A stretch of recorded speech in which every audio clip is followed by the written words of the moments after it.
Ladies and gentlemen, and some of the not so gentle ones, welcome. Good morning to the Boytown podcast. Dave, I feel great, and I'm going to tell you why. Because What? you've tagged me in the comments of something, and normally when you tag me in the comments of something, it's, I don't know, some like it'll be a lad Bible, and it'll be like Nigerian pensioner with world's largest cock dies. You know, that's the sort of thing that you always tag me in. But I mean, it's weird that you suggest it's a Nigerian pensioner with the world's biggest cock. Not to say that Nigerians necessarily have the biggest cocks, but yeah, fair play to you, Shane, for that one.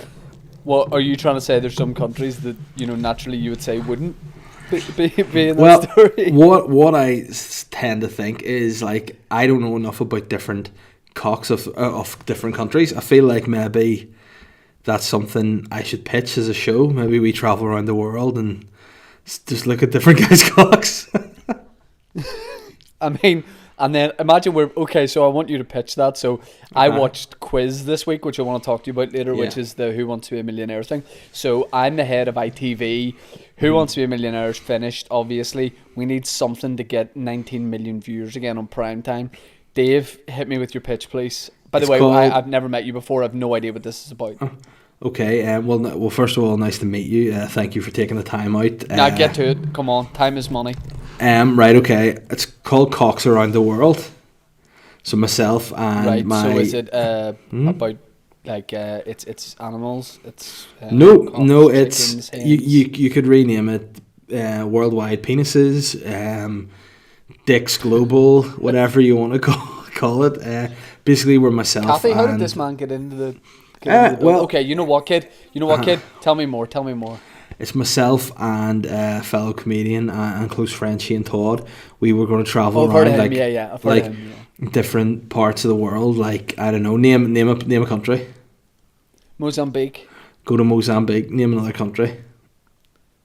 I can only think of one. The Faroe Islands. Faroe Islands. Yep, go there. Name another country. Greece. Wise up, we're not going to Greece, but we'll travel around the world, and we will just basically go up to fellas in the street and say, mate, can I see your dick? And I'd imagine they'd go, aye, and then you just get a bit of dick on camera and just go, that's a dick there and all, and then you go to other places and just... You go on a physical journey, but is there like an emotional journey? What are you trying to find? Is there a question you're trying to answer in this documentary? Yeah, well, let me just say, you've archaeologists out there. They travel across the world trying to find, you know, the oldest bones. Whereas this is kind of like I'm traveling around the world just trying to find the biggest bones.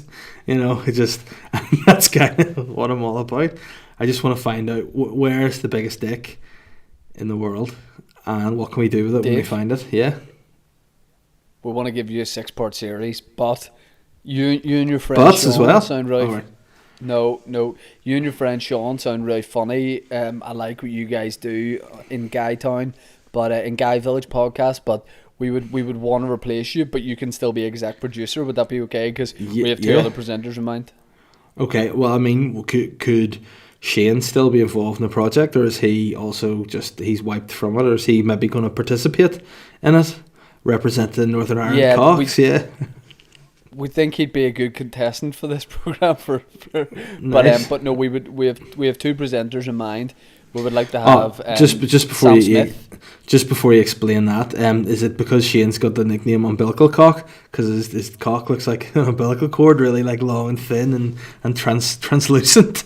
Is that why? Yeah. Okay. And we would love to get you to be in it, Dave. But you know, we know that your penis, a lot of people have said, resembles an Aboriginal man's nose. If he were to have a very, very, very short, wide nose, so yes, that's why you two can't. What are you trying to say about Aboriginal people? Do they have wide noses, or are you trying to insinuate that a certain type of people have a physical appearance, or it's weird? First of all, thank you for the question, David. I said an Aboriginal man's nose. I said if this guy had a wide nose. So I say I'm presuming there's a lot of different nose types, but Yeah. it would need to be one with it because your penis looks like a little mushroom. Nice. Fried. Yeah, okay. It's tasty. But it would be that? Sam Smith. It would be Sam Smith hosting this with Judge Rinder. Okay, that would be. I mean, I feel like what you've done there is taken two heterosexual guys out of hosting this show, and you've put a gay man and a kind of multi-gendered being in instead, like almost some kind of alien person. Like Judge Rinder is, of course, I mean, what you would describe as a gay person or homosexual, and Sam Smith is. That's not what you call them, though, is it? No, I call them people, just like any other person, because it doesn't matter to me what the sexuality is. But Sam Smith, he doesn't possess any being or sexuality or genitals. He's just this like kind of, I don't want to say weird because it might offend people, but he's this kind of like, you already have. He's just this kind of weird guy, like person. He's just this weird, asexual, weird. Oh, really? It's the strange. I don't want to say freak. It's on the tip of my tongue, but I don't want to say it. He's just an. Well, you've mugged us off because I was about to invite him into the Zoom call. We had it all set up. He's a massive Boytown fan. And he was going to do an acoustic set. She was, or. Oh, sorry, they were, but Yeah. Okay. you know that whole Sam Smith album? I think it was called In the Midnight Hour. Mm-hmm. It was all about when he fell in love with his manager, who's just this like straight married guy. Yeah. Like it's pretty like intense from Sam to write the whole album about it and not just like a song on it. Oh, was the whole album like a second album that he wrote because he's gay, or was that something? Just What do you mean? You said that he wrote In the Midnight Hour, and then the whole album was about. I mean, I don't know what you're trying to say there, but yeah. Ladies and gentlemen, he's here on the live lounge to perform some exclusives from his new album. Sam, can you tell us a bit about the album?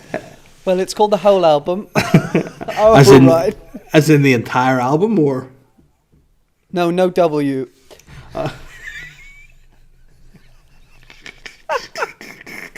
Although there's the deluxe version, which is the whole album.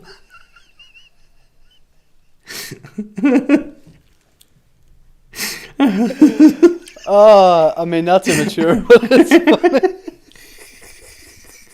I feel like Sam Smith, the thought of him coming out of isolation with the whole album would be some of the greatest banter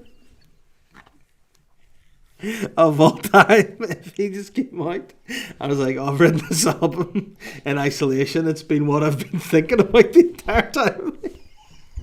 Hey, what is that, Sam? Like coronavirus? And he's like, nah, just hole. Just I've been thinking about holes the entire time. And this is my new album, the whole album. There's a couple of covers of it. You saw the whole of the whole.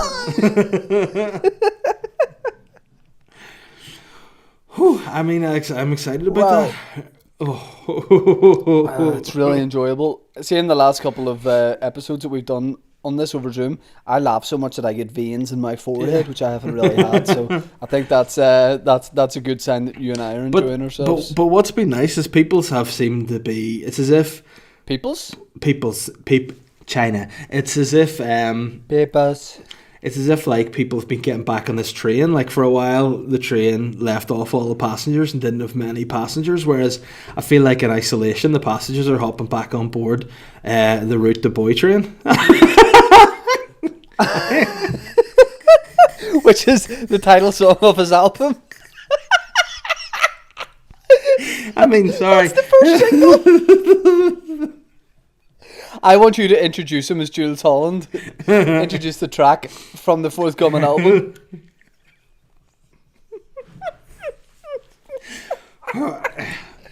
Ladies and gentlemen, on the show tonight we have one of the UK's #1 artists performing the song The Route to Boy Train off his new album, the whole album. It's Sam Smith.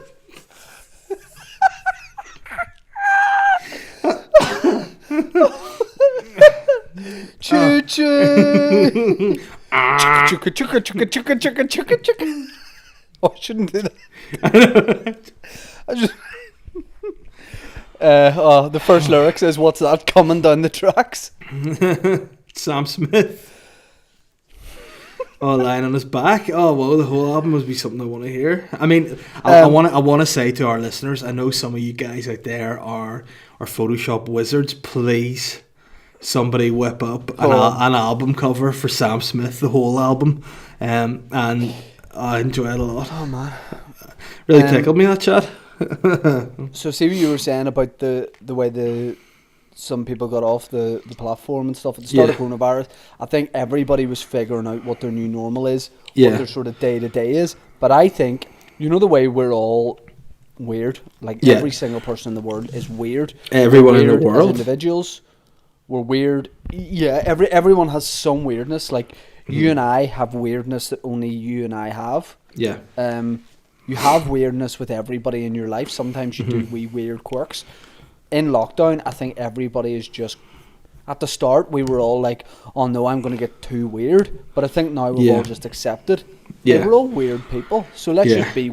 I think people are going to be weirder after this, for sure.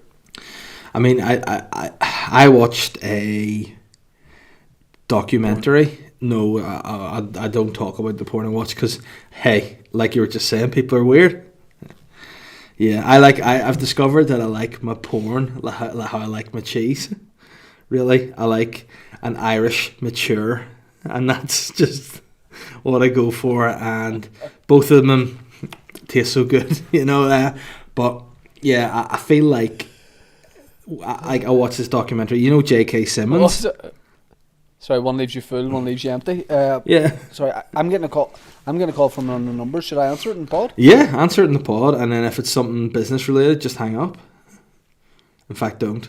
Actually, I know what it is. I was supposed to phone someone at 1 o'clock and didn't do it, but that's cool. All right. So yes, go ahead. You're talking about cheese. So yeah, cheese. No, back onto the documentary I watched was J.K. Simmons. Do you know that guy? You would know him the same. Harry Potter. No, that was J.K. Rowling, and he's a different guy. But this guy, J.K. Simmons, he was in, you know, Whiplash, the teacher. Oh yeah, I've seen loads of things he's been in. Yeah. Balls, a prison thing in Channel 4. Yeah, but that's not on regular TV. You watch that; it's on the dark web. But he narrated it. There's no real point in me saying that because it was totally irrelevant to the actual story. But it's all just about coronavirus. So I just sat and watched everything about coronavirus, how it allegedly started, like things that were happening. And you know what? I'm going to give maybe a newsflash here. Some of the things people were doing before all this, bit weird. You know, those Chinese guys are not what you would call good adherers to health and safety practices. Apparently a lot of these things like SARS, MERS, coronavirus, or COVID-19, because SARS and MERS are coronaviruses, which coronaviruses are the shape of the virus, or like a crown. It's corona, so that's how it does. So MERS, SARS are corona. So COVID-19 allegedly came from a lot of live markets which go on in China, whereas, as you know, coronavirus is a zoological disease. It's been spread between different types of animals to humans. So what they're saying is it's not a good idea. What they're saying, it's not a good idea to keep a load of different animals so tight together, packed into a market, and then kill them, spread their germs, things like that. Not ideal. Also, bats, they are allegedly carriers of all those diseases. So, but the thing is, the bats are just immune to loads of shit, so they don't know, they just carry it, but they're sweet, they don't show any symptoms or die or nothing. So what it was basically saying on this was like, yeah, whenever this is all over, things like social distancing, washing of hands, keeping antibacterial lotion and stuff places will just become the new norm. Like, that's going to have to continue to try to stave this off, and they're going to try and knock some of those meat markets in the head in China, which is mad. Yeah, what's wrong with just you know, at those markets, like, hey, what's wrong with just having like a Subway and a Wagamama? Yeah. You know, let's just have more time out markets. Let's not worry. Yeah, the time out market in Lisbon was sweet. Like, we think Nuts Corner's weird here just because people sell chip PlayStation 2s and goldfish. But I mean, are you checking if Holly's awake? No, I'm cool. I just thought I heard her, but I didn't. So keep going. Okay, so the answer was yes to that question. Yeah, sorry. But yeah, we think our markets are weird, but you know, Yeah, I think knock. Here's the thing. I think because it's so normal in a lot of those markets, they're like, "Oh, this is just what we do." But once you tell the first person, like, "Here, this is mad. Like, don't be doing this," they'll be like, "Mate, you're actually right. This is nuts. Like, let's just have a flipping like, you know, Italian here instead, and we'll just do like, you know." I find it weird, and it's in and of itself to go to like a posh restaurant and go to a big fish tank and be like, I want that lobster. Whereas these Chinese guys are turning up being like, I'd like some dog meat, and the guy's like, oh, what sort of dog would you like? And he's like, that one. It's the quietest. And then they just take it, wring its neck, cut it up, and give you its fresh dead meat. Gross. But you go to watch the Chippendales and the Dream Boys and stuff, and you stand up in the stalls, up in the balcony of the theatre, and you go, that one. Yes, but they don't get killed. You do that they too, just get tied up and drenched in baby oil. It's a different kettle of fish altogether. But yeah, it's a very strange thing. Kettle of Fish, by the way, is also something you can buy in a lot of those markets. Yeah, and it's also a song on the whole album by Sam Smith, but it's different altogether. But what another interesting thing on it was that because coronavirus can affect some people who have it and others are kind of fine with it.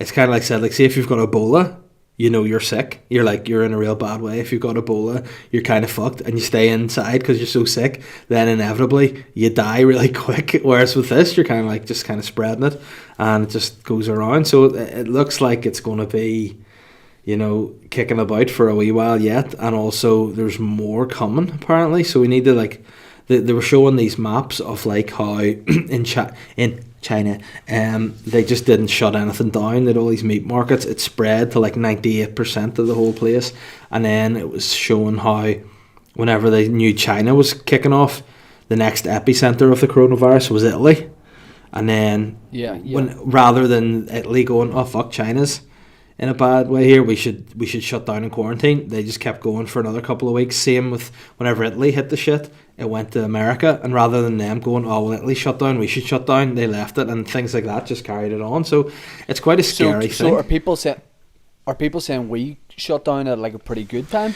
No, they're saying what they're saying about Northern Ireland, which is probably better, is like, it's not that populated. There is quite a bit of space between people, whereas like in London or whatever, you're like, New York's another one, loads of people cramped together, there's not much. Whereas here, like, I know we have like it's built up there. Yeah, it's built up there, you know what I mean? Like, it's high rises, the air stays in. I mean, I just said that sentence, the air stays in. I don't know if that means anything, but here we live pretty far away from each other, and like, even like those markets and stuff, or like the way Times Square would be in New York, we don't really have stuff like that. Like, people here, we like to keep a bit of distance. Like, we like to stay, I like to be able to bend over in public at a moment's notice, and I don't want to feel anyone rear end me, basically. Which is actually another song from the whole album, but it's the opposite. It's about being in a place with lots of people, whereas if you do bend over at a minute's notice, you get, what happens. But I think that has helped us. But I think we're doing well at the minute, although it will count for nothing if we just start fucking it up. But the whole social distancing thing and all that, like, everybody seems to be. I was talking about this on a podcast during the week.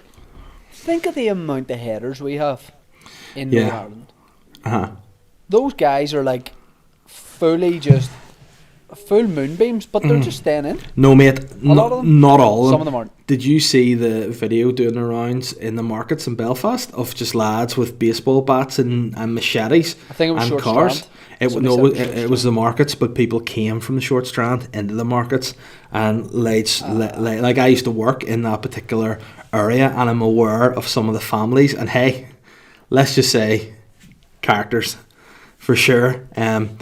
But there's no way they're respecting social distancing. So, isn't it mad that you watch that and you're jealous of those guys? You're like, oh, I wish I was putting the window of a Nissan through with a steel pipe. Those were the days. Take me back. They're getting that fresh air, but they need to knock it in the head, and that's why I told the government, listen, I'll go and speak to those guys if you want, and they said, man, it's probably best that you don't. So I'm not going to, but I was up for it. I mean, have you ever seen anything before in your life that you've gone, oh, I wish I'd not seen that in real life? in real life. Yeah. I don't know. I'm not a looker, right? So you know when someone goes, here, this is fuck me. You need to see this here. I'll probably go, nah. You can see it and tell me about it. Yeah. Like I don't like see whenever if someone was on going to jump off a high rise building and like people are like, oh, you know, like some people are like, do it, mate. I'd be like, oh, get me out of here. I can't see this. I cannot see this. I don't stop. Like if there's an accident and people are stopped at the side of the road looking at it, I just drive on. You know, sometimes they have barricades and I don't even see them. I'm like, no, I can't look at this, and then I don't look at the road. But like, I think it's weird. Like WhatsApp, people are so desensitized nowadays to stuff. I hate because it. of the likes of videos that go around WhatsApp. Like that's a good thing about you and me's WhatsApp, and then any of the groups we're in together. Yeah. There's no like, there's nothing in there where you're like, oh mate.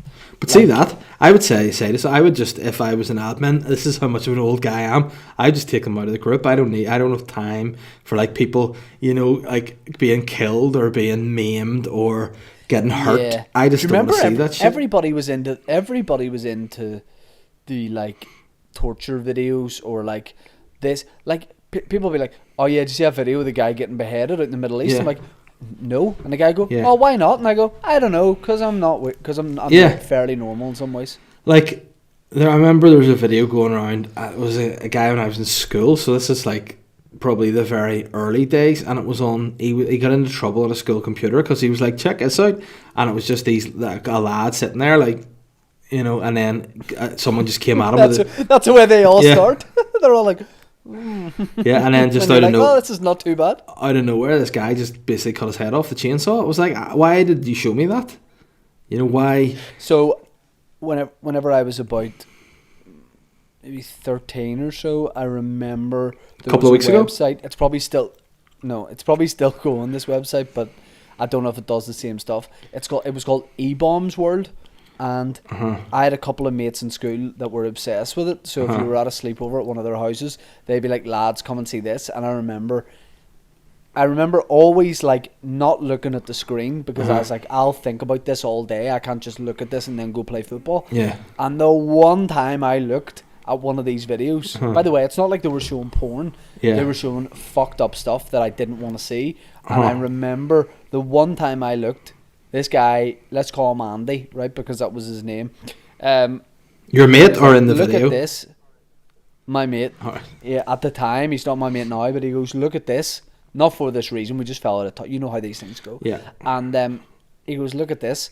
And it was two girls diarrheaing over each other and like eating it and stuff. And he goes, what's wrong with you? And I went, it's two people diarrheaing over each other, and I'm not buzzing for that, you know. No, thank you. Yeah, I mean there's levels, isn't there? Like I feel like if you there's got to be easier ways to make money as well. Yeah, can you imagine you're one of those girls and you're like, yes, it's my first time I've actually done a video. What kind of stuff do you do in these videos? And the other girl's like, you know, you just kind of fucking. You know, you just go with it, like, and then she's like, "All right, that's okay." She's like, "You have to eat some shit in this job." Yeah. And everyone's like, "Oh, do you? Yeah, nightmare, is it?" No. Yeah. You have to eat shit in this job. Yeah, like I think that all that stuff's just not sweet. Like I saw a video on YouTube the other day that made me feel uncomfortable, and it wasn't graphic, but it was just. What it was this girl who was like, I think she was like 13 or something. She had been saying to people that her dad, I think her mum and dad had split up, and when she was going to stay with her dad, she was like, he's basically beating me up and beating my dog up. And people were like, your dad's a great guy, he's like a well-known businessman. So she installed like a sneaky camera and just got this footage of him basically going at the dog with a knife, saying he was going to cut the dog's throat in front of her and all. It was really horrible. And then she tried to, like, she jumped on his back when he was about to kill his dog, and then he was like, you'll never disrespect me in my house, and then he headbutted his own daughter. And I thought, I would love to just have 5 minutes with that guy just to fucking beat the shit out of him, you know. But then that's the knock-on effect of watching stuff like that. Yeah. You'll think about that guy, yeah, and you're angry because you're like, I'd love to fuck that guy up. But then after the video's over, you'll be angry after that. Yeah. You know what I mean? Yeah, like we had a strange debate today, me and my wife, speaking of like weird anger that stems from something. Do you ever like play up to something for a bit of banter, and like you're acting along like you really are angry and you really hate something, and then as a follow-on effect you end up actually being annoyed. Like, Yes. we were discussing the phenomenon that is eternity rings, right? Have you ever heard? Do you know what these things are? Certain women I do, I think, but yeah, describe them for people. like who certain don't. women just get everything, like engagement rings, wedding rings, and then all of a sudden decide, hey, I want an eternity ring. Which to me, that's what a wedding ring is, because you're saying, I want to stay with you till death do us part. And then the eternity ring means, even once you're dead, I own you. But we were having a chat. I said to her, right, for talk's sake, obviously we're married now, and we need to start sometimes thinking about the future and what it may or may not hold. So I said, like, where would you like to be buried when you die? And she said somewhere. I said somewhere else. Like, I'd like my ashes scattered somewhere else. And she was like, no, I want mine to go there. So I was like, so we'll not be together? And she was like, yeah, we won't be together. And I was like, so therefore, yeah, but my point is, so therefore we're not spending eternity together. So why the fuck would I get you an eternity ring? Do you know, that was my point? That she's going to be wearing without you. Yeah, exactly. Like, just probably out meeting other guys with all this bling, and then I'm just at the beach. Can I ask a personal question? You don't have to answer it if you don't want to. Yeah. Where do you want your ashes scattered? At the moment, this could change. No, at the moment, I want actually made into a light in the Kremlin, so I can say no. I want to be scattered at Ballyhome Beach. I like it there. I like the walk there. I just like the peacefulness of it. I just like it there. So that, at the moment, now that could change. You know, like at the end of the day, Philip Schofield was married for 30 plus years, and hey, he's decided he's a different guy now. So I mean, I can't account for where I'll end up buried, but like what I quite like is is you know, maybe, you know, whenever you die in like, I don't know, 17, 18 years, and Catherine gets in touch with me and goes, listen, Dave wants his ashes scattered in Ballyhome Beach. I don't agree with that. So what I'm going to ask is, would you scatter them for him? And I'll go, yes. He looked up to me. He saw me as like a friend, but also like a, like you call me Grande Papa. No, Grande I Papa. don't. You call me. No. You call me. No, you sometimes though you call me Petit Papa, small father. No, I don't. I no, call that's what you call me. Petit Papa. I call you Grande Nino, which means large boy. Which is Grande Nino. Yeah. Grande Nino. So a lot of the time you say to me, Grande Nino, you're my papa, right? And so she'll say to me, Can you do the honours? And I would, of course, in a way, I'd hate it if you die, but I would love to be able to do that for you to grant your last wish. Well, but I would fuck it up. So, like, first of all, I'd forget, so I'd have your ashes in my car. I'd be on my way to do it, but I'd end up going, like, I'd go meet somebody for lunch. I'd go get a haircut from Mikey, and we'll talk about haircuts in a bit. I'd basically, I'd go home, and then the next day I'd be like, shit, I was supposed to do his ashes. And like, I think I would mess it up. I think I would go to scatter them, but the wind would be coming back at me, so I'd pour your ashes out. It would all just go in my hair, so I would end up looking like Philip Schofield with the white hair, and then I'd be like, I'd freak out and I'd vomit, and then I would have to just drive home and wash my hair, so you would actually end up just in the sewer, in the plug hole of my ensuite. And but what Catherine said to me, she goes, well, if you want to be buried with somebody so much, why do you and Shane not just get buried together? And she, I think her exact words were, she was like, yeah, and you could just fuck about together forever. And I went, that would be pretty classic, like, you know? I would enjoy that. I would enjoy that if you and me, like, if you, like, say, God forbid, in 50 years you and me are on the road for our last comedy tour. We die in an accident on tour. We're at the, you know, who's the guy up there? Peter, the Archangel, Peter Gabriel. Yeah. And he's at the door, sledgehammer, and he says, listen guys, we're deciding whether to let you into heaven or not, but look, you're two cheeky boys, so we're not going to let you in. And then God rings Peter, and he just shouts, and he goes, listen, let them in for a bit of crack, because they're sassy and we need more diverse characters up there. So I'd like it if you and me flunked our way into heaven, and like people would tut at us and be like, oh no, like how did they get in? But we would secretly just be mugging people. I kind of feel what would happen would be sent away from Peter, and then we'd be like, oh, this is raging as we walk along. I imagine very much that heaven's kind of like a gated community. So like we'd be walking along, and like, you know, why some people aren't like really into golf, but like they live in a house that sort of backs out to the golf course, and they'll take a wee dander in with a couple of balls and at the club the odd day. I feel like that'd be us. We'd sneak into heaven, and we would just we would just carry on like we were meant to be there, and it would just be a really good time. Whereas like I kind of feel like that might be a good idea, because if we're dead and say there is something afterwards, we could just come down and like haunt people and just go to Nando's and all together, and it'd be more fun than having to, you know, be listening to your wife making you do things all the time. Speaking of Nando's, before we do listeners' questions, you tagged me in a thing about Nando's reopening some branches for pickup. Yeah. Was Belfast mentioned in that? I didn't look at it too much. I just got too excited, had to leave straight away and just tag you in it. If it is, I've got to go to hospital for my Crohn's on tomorrow. So if it is open, I'm gonna get takeaway. Yeah, do you miss Nando's? So bad. Do you know what? It's nearly more the social thing. It's just going. We're there with a couple of comedians, or just me and you just kind of talk shit. Like a lot of the time, it's before a gig. Yeah. So you're looking forward to the gig, and right, it says 6 restaurants, 2 in Manchester, 4 in London. That's not sweet. Although it says more gradually expected to open over the next few weeks. So I wonder, does our regular Nando's in Bedford Street have any news up?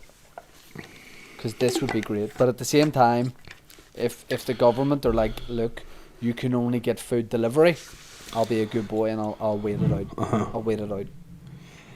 Yeah, I mean, I did buy some Nando's sauce in my big shop this week, and I put it on some chicken overnight, and then I cooked the chicken on my big grill out the back. So it wasn't actually Nando's, but it was like Nando's. You know, it was as close as I can get in lockdown to Nando's.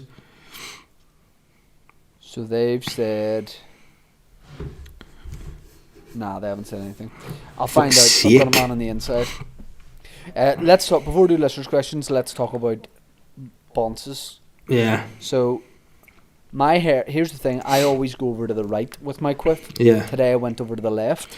Yeah. And it's very like, I look like Hitler Youth. I'm a member. Yeah. I look like I look like a soldier who would be very brave but ultimately get killed. Yeah, he's got shell shock as well. He's trying to settle back to the normal world, but he's got shell shock. You also look like you're a young, potentially interested in the same sex female PE teacher. You kind of have that look about you. You also maybe look like you might be a sort of guy who would maybe go with younger girls, but he looks younger himself, but then you find out he's actually in his 30s. You're like, oh, he's a creep, you know? He's in his 30s, but he like goes out for a kick about the street with like 16, 17 year olds. Here's another thing. Do you remember those guys? Can I see your hair? Yeah, hold on.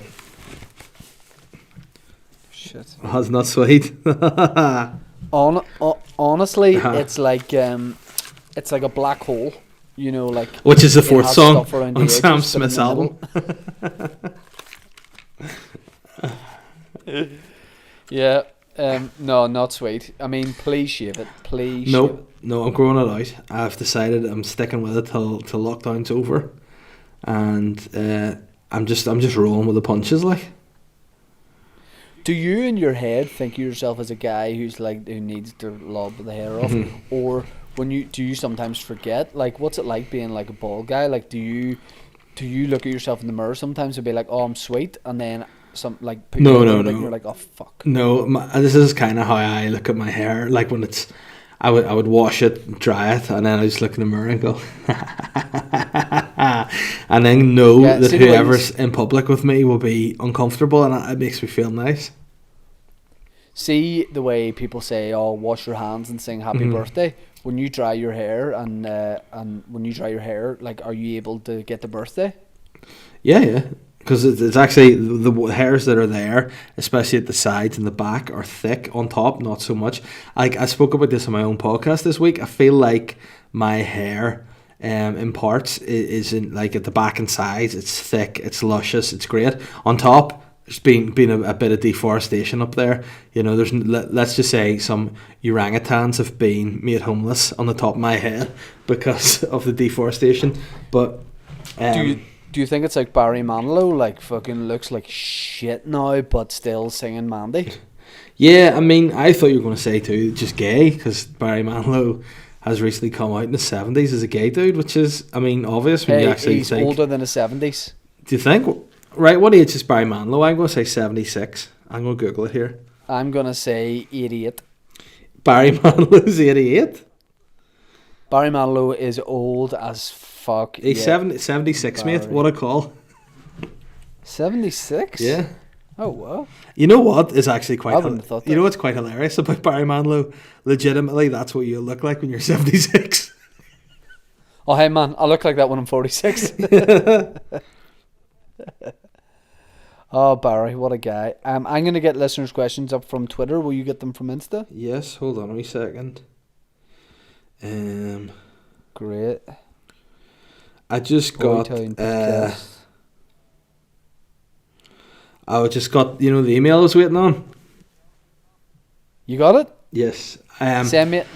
Well, no, because it's not got an attachment to it. It's going to, the guy. Okay, we'll talk after. So, yeah, we'll talk. But all good, all gravy. But just before we go into this, you posted a video this week, didn't you, you dirty wee bastard?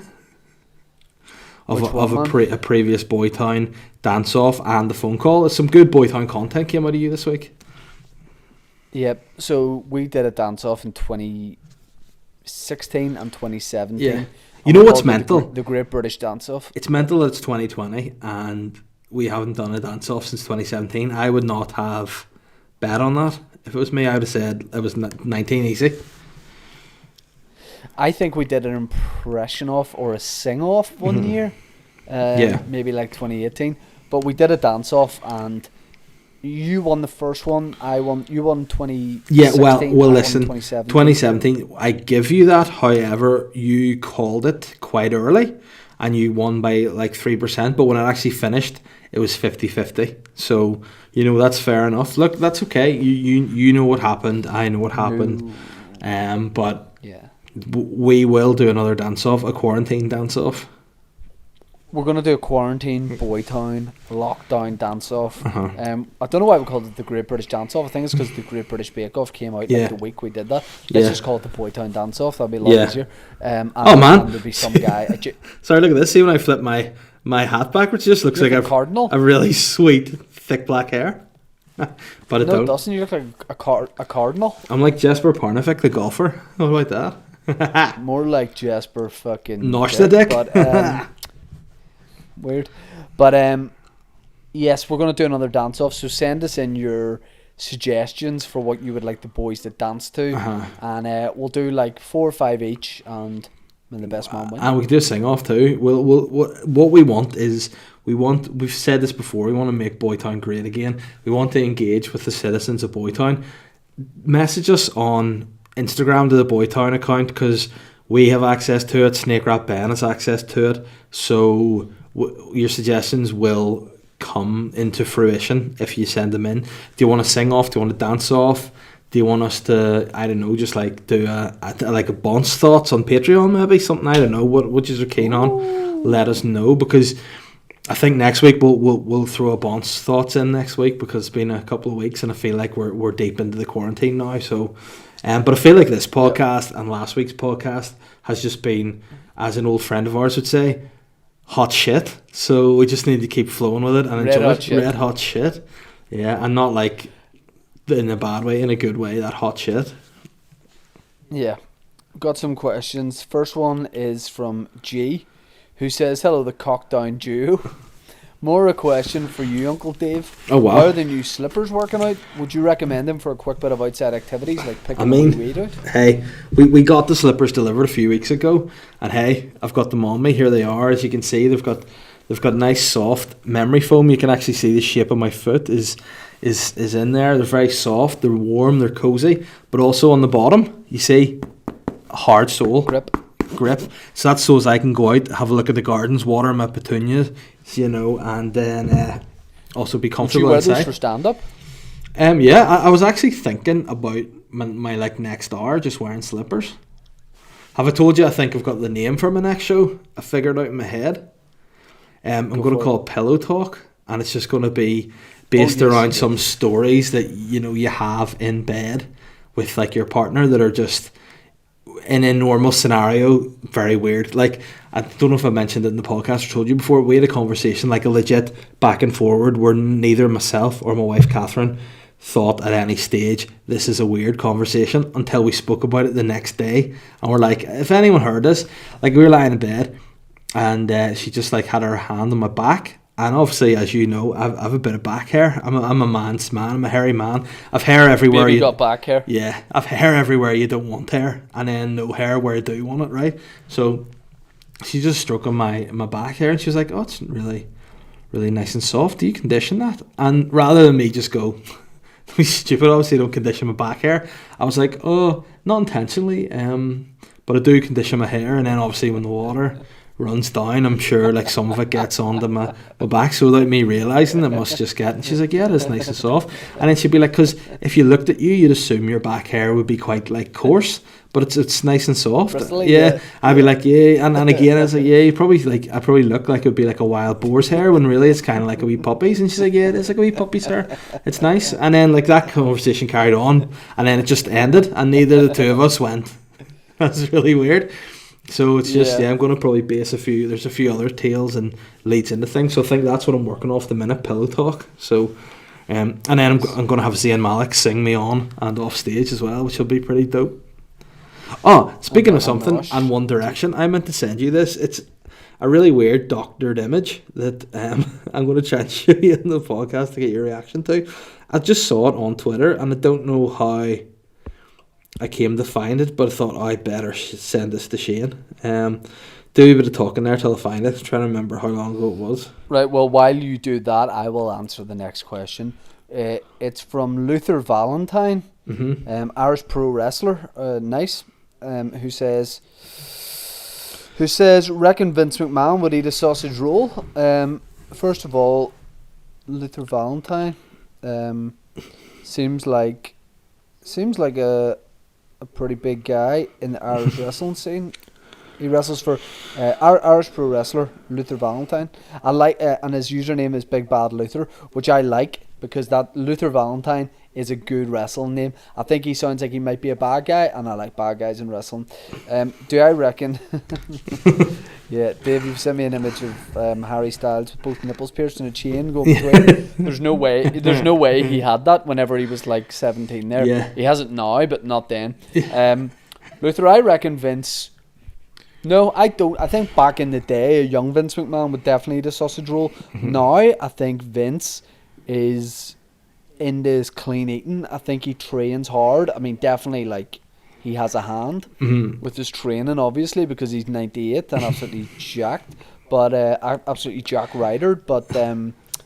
But I think back in the day, Vince would have eaten a sausage roll. But I don't think he likes greasy type food. Like, I think Vince likes to keep his hands clean. Hey, I've heard some story. Like, a podcast I enjoy. Some people ask what podcasts we listen to. I listen mostly to comedy podcasts, but I listen to a podcast which is like a mixture of just entertainment stories, regular people, rock stars, and then the bit of wrestling. And it's Chris Jericho's podcast, Talk is Jericho. It's great if you enjoy a podcast. And he had someone on recently, and there seems to be a recurring theme, the wrestlers, that Vince McMahon is very NBC. Like, he seems to be, they're always like, look, if there's something you want, you need to like get loads of factors all playing in your favour to work. It's like, you need to get Vince, A, when he's not hungry. If he's hungry, he'll just tell you to leave. B, he'll be like, I have an idea, and he'll be like, give it to me and I'll read it on my private jet, and I said this one guy was like, right, he was saying he was going to leave basically the WWE,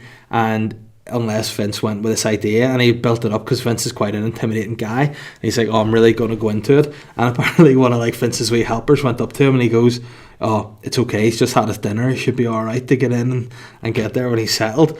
And then he said that he went in, sat down, and then Vince just opened his drawer and pulled out a salad from his drawers, and he was like, oh no.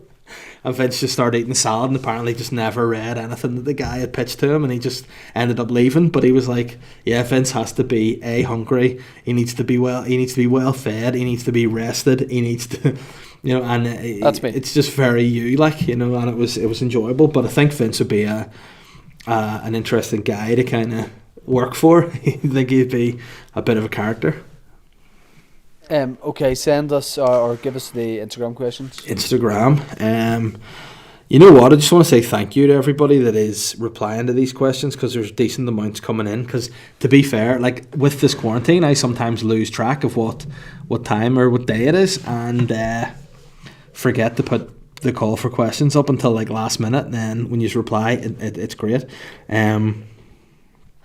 Oh Jesus in heaven! Let me see. Who's the first question of the day? Right.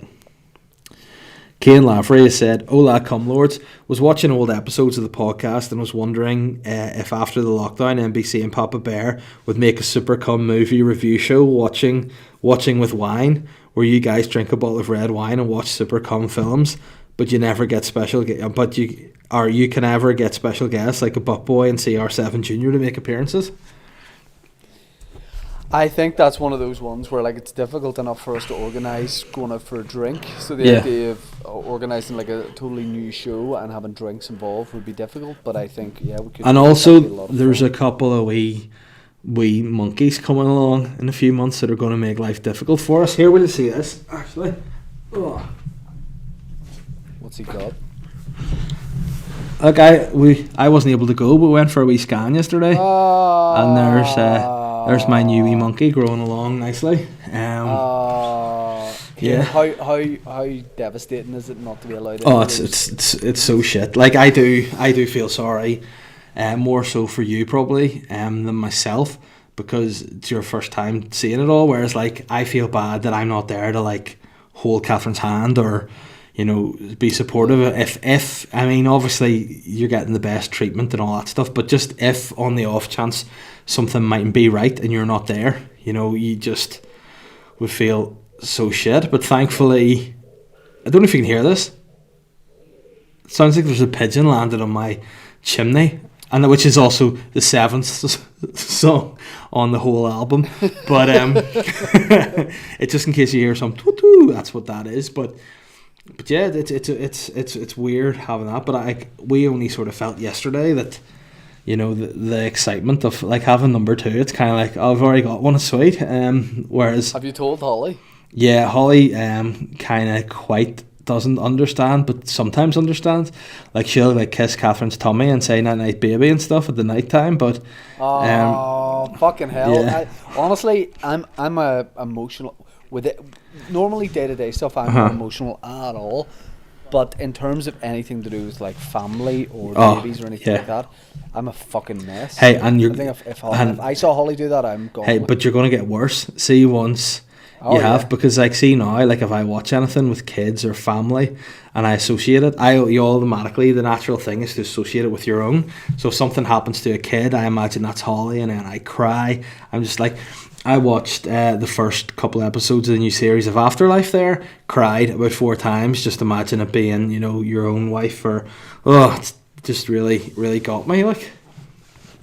Yeah. So, but yeah, that was. But that's so exciting. That's so exciting that you've already got the scan pictures and stuff. So, numero dos. Yeah. But yeah, some sort of show with wine would be a lot of fun. But you know what? For us and for the we have actually we were going to be in the position to make the announcement that before this whole lockdown, we were going to be putting on a showing of Behind the Candelabra at the QFT, which we will do once this is all over. So whenever all that's over, we will get ourselves a nice bottle of wine and we will put our feet up. We'll watch the movie. You'll dress like Liberace, and we'll just have a really great time. So yes, Kane. I'll dress as Liberace. You dress as Scott.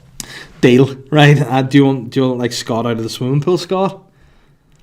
Yes. Nice. And I want you to get plastic surgery for it. I've already ordered it in. I've actually got the tools to do plastic surgery off Amazon, so I'm just waiting on being delivered, and I'll do it myself. Andrew Campbell has said, thoughts on friend of the podcast Kim Jong-un dying on his pleasure train. The train was said to have had his hand-picked pleasure brigade of tall virgins. Part 2, how would the boys turn the 212 Derry to Belfast service into a pleasure bus? I don't understand a lot of that, but I don't think Kim Jong-un actually did die, though. Isn't that the thing? I mean, I hope he hasn't died for the sake of the world, like. I think somebody's mugged him off. But I don't know what the crack is. I just know that I put out a tweet that was relatively funny, saying like, "Oh, if Kim Jong Un really is dead, it's such a massive loss to the game of golf, because he was the best of all time." And so many people got back to me and were like, "Do you not mean his dad? Because that was his dad." Yeah. And Kim Jong Il, and I was like, "Hey, I couldn't give a fuck. Oh, so it's a decent joke. Just take it." Hold on, what are you trying to say? That all of them, those guys, are the same, or? What are you trying to... Oh no. I'm trying to say I got a guy and his dad mixed up. Yeah. But What I like... the leaders of North Korea. What I like about that is I like that Kim Jong-il... I just made up one. I like that Kim Jong-il... That was their granddad? Yeah. No, that was Kim Il-sung, actually. But... Kim Jong-il was just like a real sportsman, superb at baseball, basketball, golf, snooker, darts, football, and like he's just the probably the best in history at those things, whereas Kim Jong-un just fucks. Like he just goes like, you know what, I could be really good at these sports. I've got it in my genes. Nah, I'll just get literally a hoe train. I'll get a train full of hookers and just fuck them till I die. Is this true? By the way, I didn't know what this allegedly so. But you know, there's only one man that knows the truth, and that's D-Rod, Dennis Rodman. We need to get Dennis Rodman on the podcast and to put the world to right. Speaking of Dennis Rodman, whoa! I started watching that documentary last night about Michael Jordan and Pippen. I'm going to start next week. And guess what? Very good. What? I watched it because last night... Yeah, I've heard it's brilliant. Because what happened last night was, normally what we would do would be, once Holly gets to bed, we get settled, have dinner. Catherine and I'd spend a bit of time together, maybe like what, at the minute we're watching Afterlife, albeit I watched the first 3 episodes of the new series, and then she was like, oh, I'll watch that, so we had to go back to the very start, so now I'm dying to just get through it to get back on the fucking episode 4. But she went to bed after the scan and stuff yesterday, and she'd been working quite a lot, so after Holly went to bed, she just didn't come downstairs and ended up in bed from like 8 o'clock, which, I mean, on the bright side, it means I can just watch whatever I want. So I watched that coronavirus documentary, which is great, and then I just watched an episode of that, The Last Dance, I think it's called. So good. Yeah. And well, we're watching Money Heist, and then and the quiz, and then we're gonna watch that.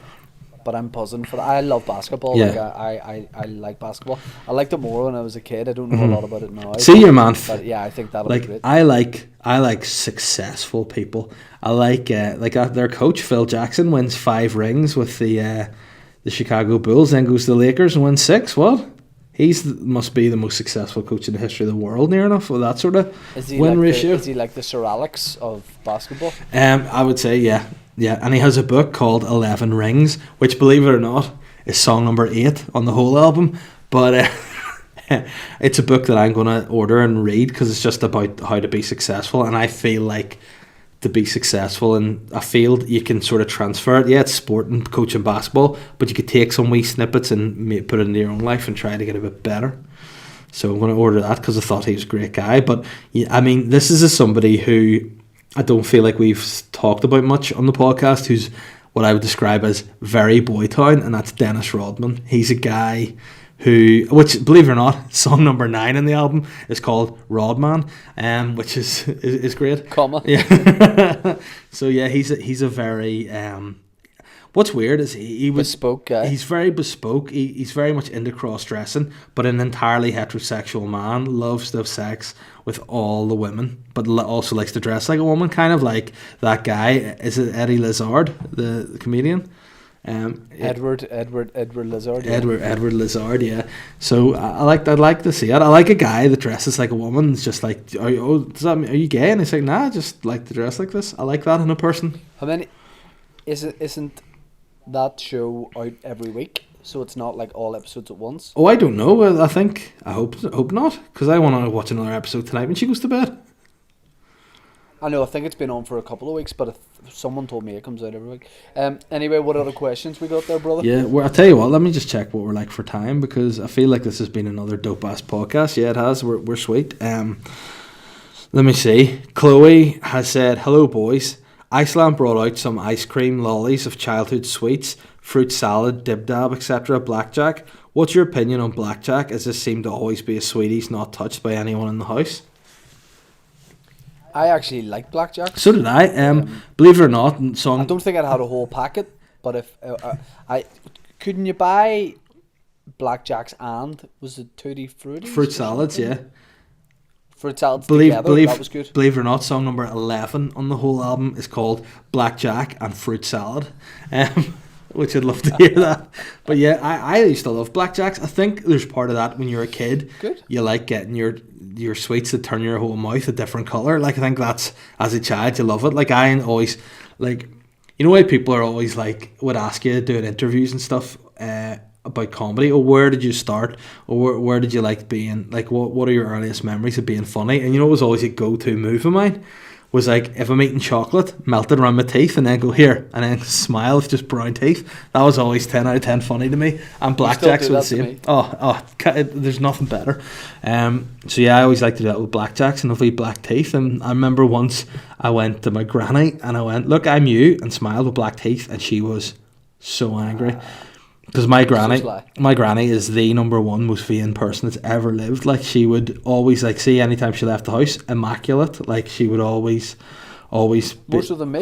More so than you. Like, she turned up to our house at Christmas one time with a full wig on, like, as if we wouldn't notice, because she's like got to like 92 or something, and her hair was obviously quite thin, but she just was like wearing this hairpiece. And like, I was going to my dad, I was like, your dad? And he was like, yeah. I was like, she wearing a fucking wig? And he was like, oh no, yeah, she is. And like, we were like, do we address this? Because the problem was, my granny used to be blonde, and then obviously hit like her 80s and 90s, and her hair inevitably went grey. However, this particular hairpiece that she just whacked on to, like, basically where I'm bald, was just a blonde curly thing, and then she just like combed the greys over it, so it kind of looked like some sort of like blonde hair skull cap on top of just a grey bonnet. So it was quite a.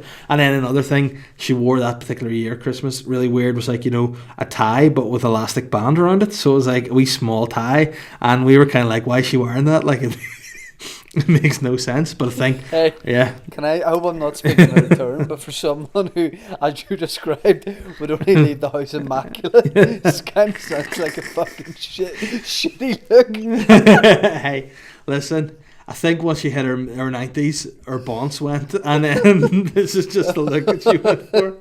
You know? I was picturing like Anna Wintour. You're like, oh, she's wearing a wig that you comb back with grey hair and a fucking elastic tie. Yeah, but yeah, that wasn't their best look. But I feel like you and my granny would have been great friends. Like, I do feel like, yeah, so do I. Like, what was great, like, my granny would always kind of like you do these wee weird life hacks that you'd be like, I don't know if you should be doing that, granny. Like, I remember she wanted to get a blind changed in her kitchen, right? And my dad was like, I'll do that for you. And she was like, nah, it needs to be done today. And he's like, well, I can't do it at the minute because I'm in work.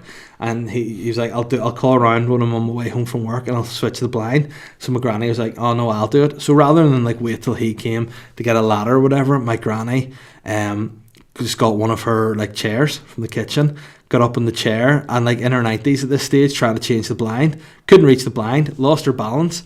Rather than like just fall, she like tried, she said how she described was tried to flip. She landed on her arm awkwardly and snapped both the bones in her arm, so her arm was just hanging. So you know the way people of that age are built from a different stuff. She crawled from the kitchen to the phone, like again a phone with a wire because she's old, rang the doctors and like, I think I've hurt my arm here, and then they were like, yeah, you fully broken it in half. But she just was like, that's sweet, and all that from her just insisting on changing her blinds. But the thing was, she did it with a fork. Like, she tried to reach up because she couldn't reach, so she had to get this fork. Again, there's a life hack for you: change blinds with forks. But and then try and do a flip. But yeah, she was a very funny woman. And in fact, another great funny story with my granny before I go. You know, like your grannies and your mum and like older people in your life will say things to you as if you should know what they're talking about. You know, like they'll mention somebody and you'll be like, they'll go like, oh, you know who I'm talking about? And you'll go, I don't. And then they'll be like, they'll hit you and go, fuck, of course you do. It's so-and-so it does this and it's friends with that. And you go, you can give me all the examples in the world, I don't know who you're talking about, right? Michael Smith, three legs and a budgie. You're like, oh no. But my granny was talking to me and my dad one day about this old guy, and I remember she'd just be like, oh, I used to be good mates with this guy, and his name was Billy McComb, right? And I just remember his name, Billy McComb, and me and my dad laughing so much about this guy, Billy McComb, because my dad has obviously known my granny longer than I have because he's older than me, that's how it works. Right. And he was like, I've never heard of this guy, never met him, I just see him. We laughed our heads off because she gets so angry, being like, you know him? And we're like, no, we don't. And the two of us were probably in effect bullying her a bit because we were laughing at how much we don't know the guy Billy McComb is. Fast forward several years, and my granny, unfortunately, has died. We're at her funeral. We're doing everyone's coming up the line to shake the family's hand. Out of nowhere, I'm saying to my dad, fuck's this weirdo, right? Look down. This wee old man I've never seen before. He's got a full suit on, right? But he's got a leather jacket. So he's got the suit, but a leather jacket and a pompadour haircut. And he's putting Vaseline through this pompadour. And we're like, what the hell is this? So then he gets up and then he just goes, I was there before my dad. He goes, oh, I really loved your grandmother. She was a wonderful woman, great friend of mine. And I was like, all right, okay, what's your name? And he said Billy McComb. And I literally went in his face. My dad heard laugh too. We're like, oh, he's a guy that exists, and not only that, he looks like what you could only describe as a pensioner fuckboy. So I think, he was probably more than friends with my granny, but I love that moment. Billy, shout out Billy McComb. Yeah, I mean, he's probably compost now himself, but fair play to him. Sarah Jane Dorman has said, who's more likely to, 1, be the most successful in a music career? You want me to answer that? This is one. Me for sure, because I've been putting out some videos recently where I'm sort of singing and dancing, and I'm getting a great response to those. I can hold a tune, and I'm a very good dancer. I've got a good look for the pop market, and I would say me. Yeah, I agree to an extent, but I would say that I could definitely just take all of Pavarotti's audience if I wanted. If I just stepped in and called myself Young Pavarotti, like a rapper style, Young Pavarotti. What about Pavlova? Bingo, there you go, Bob's your uncle. Number 2, watch romantic comedies and enjoy them. Weirdly, I'm going to say you would slightly be more into rom-coms. And this third question, eat something disgusting for money. Me. I wouldn't ask for money for it. No, see, I think what would happen would be you would make me eat something and then take the money. Is how I could see that going. If I'm looking for something under the sofa and I see something like food-wise, I'm not going to throw it in the bin. I'll eat it. I don't know. I remember once for £2.50 in White City eating. Is that a Chinese restaurant? Burger that was. No, you know where it is. There was a bit of a burger on the ground, a cheeseburger. Yeah. Just one bite of it, fucking left on the pavement, and I ate that bite for £2.50. Gross. That is absolutely. I wouldn't have had you as disgusting as that. I don't think normally I would have done that, but I think I was short on cash when I was about 12. Yeah, I mean, there's other ways you could have made money looking the way you looked as a 12-year-old in the White City. Matthew Mernon has said, good morning. What's the vibe in designer PPE in Boytown? Versace face mask? ? Yeah, I mean, the weird thing about if Boytown were to design bespoke PPE for very frontline workers, I think we would end up defeating the purpose. We would end up trying to be so bespoke we'd defeat the purpose. It'd be like a full face mask, leather obviously, but it would have a zip across it that was always open. So there's no use in the mask because it's permanently open. Probably something like that.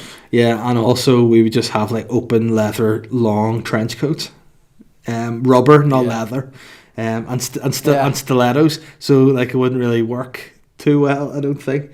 Beverly has asked merchandise ? Will you be having any in the near future?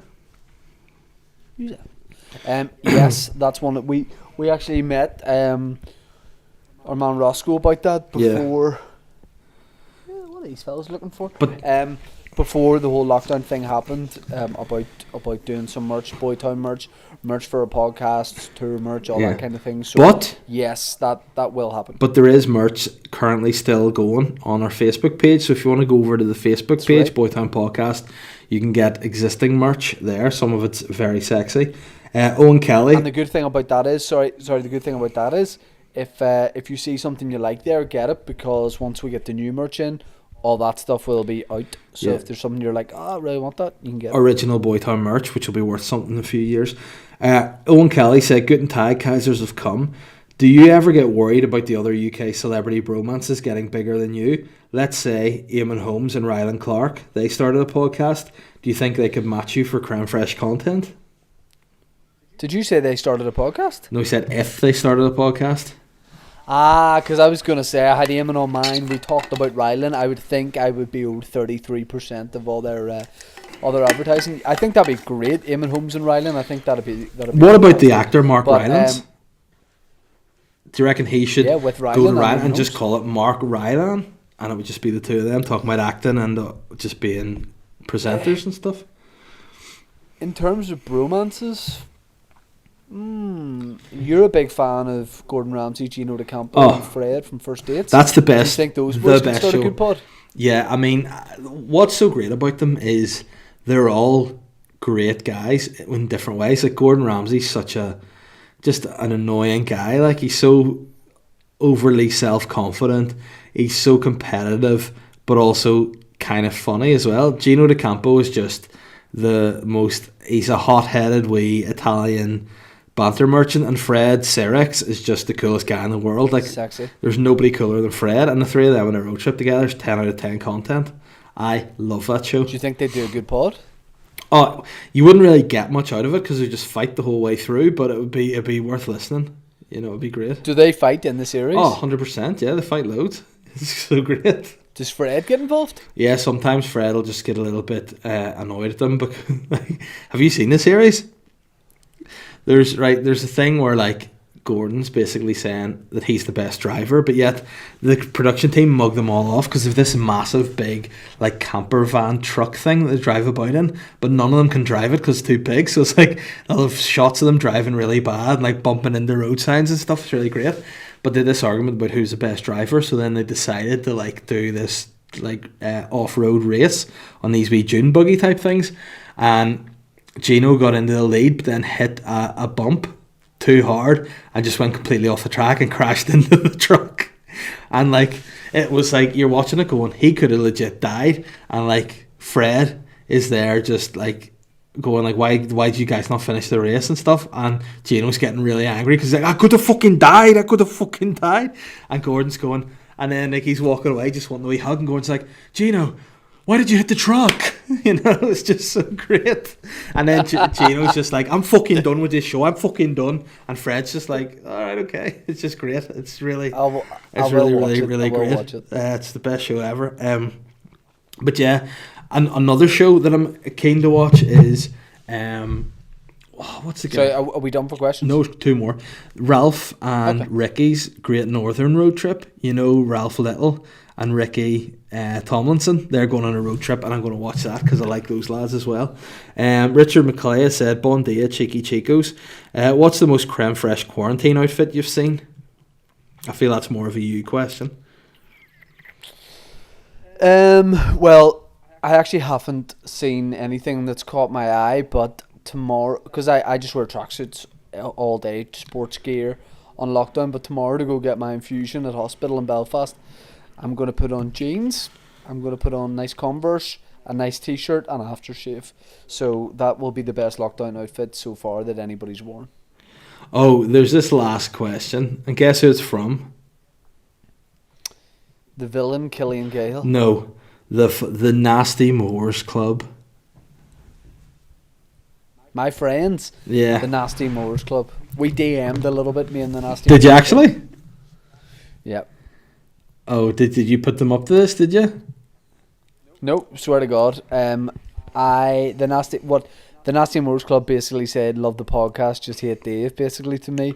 And I said, oh, cheers, and laughing faces. Right, okay, I want you to get it up, exactly what they said to you, and read it out to me before I read this question. Okay.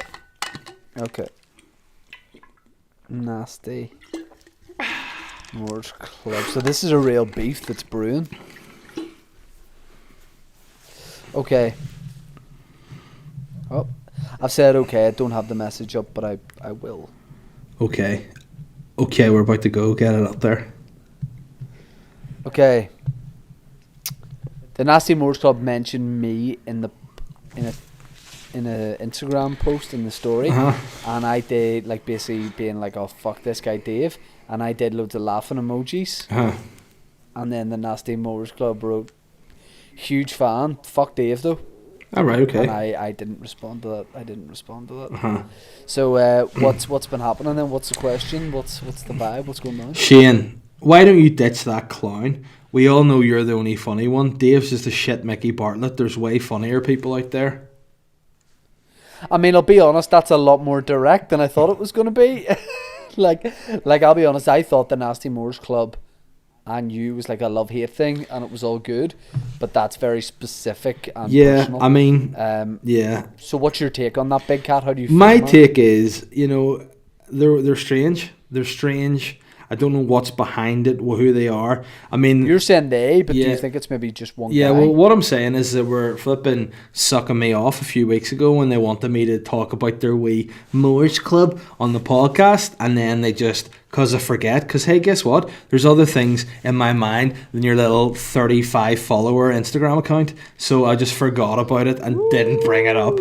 But you know what? If you wanna be like that, if you think people's funnier, hey man, go and listen to Mickey Bartlett's podcast. I don't need you.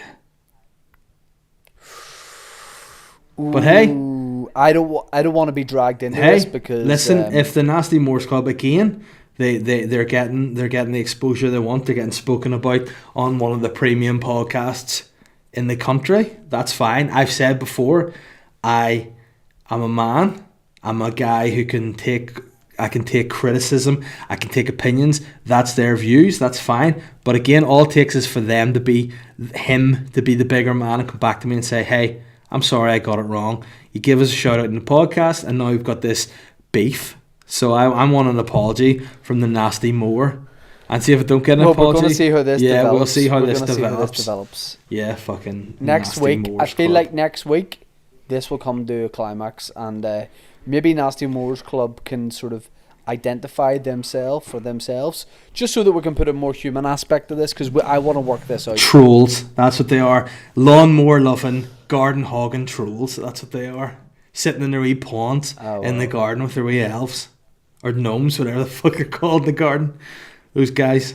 I'm still waiting on my apology from the Nasty Moors Club. That's okay. Well, look, the gauntlet's been laid down by you for the apology, and let's see what happens.